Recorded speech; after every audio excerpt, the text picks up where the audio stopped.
C'est un drame qui a été évité de justesse. Le réacteur droit du Boeing 767-300 de la compagnie Ethiopian Airlines a explosé au décollage de l'aéroport international Blaise Diagne de Diass.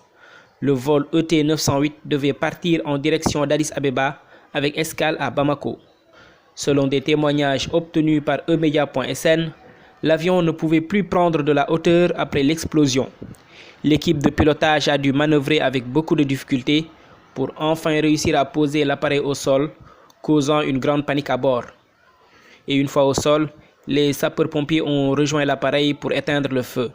Il y avait environ 75 passagers à bord. Ce type de dysfonctionnement serait très fréquent. Sous le sceau de l'anonymat, ce passager décrit la situation qui a rapidement conduit à une panique générale puisque l'appareil risquait de faire un crash quelques minutes seulement après son décollage, faisant sans doute penser à l'accident du Boeing 737 de la même compagnie au mois de mars dernier. Depuis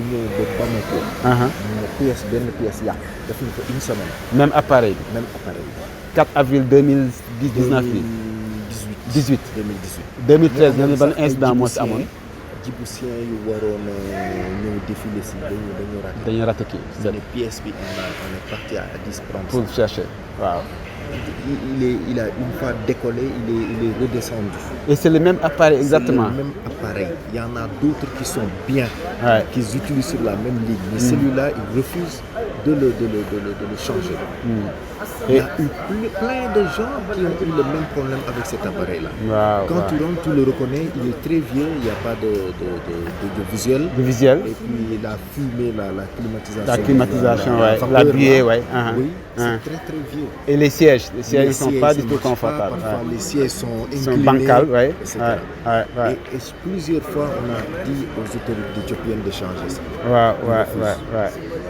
Et ils ne mettent ça que sur la ligne Bamako.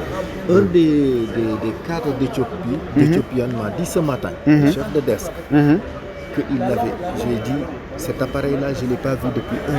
Il m'a confirmé que cet appareil était immobilisé depuis. On l'utilisait que pour les charters des Nations Unies. Il ne comprend pas pourquoi on le remet sur des lignes commerciales. Il arrive très souvent que sur cette ligne-là, on arrive à 15h à Bamako pour venir sur Dakar, on nous dit que l'appareil ne vient qu'à 23h. Et puis on nous dit que c'est 1h du matin. Et on nous dit souvent que c'est probablement la panne sur cet appareil-là.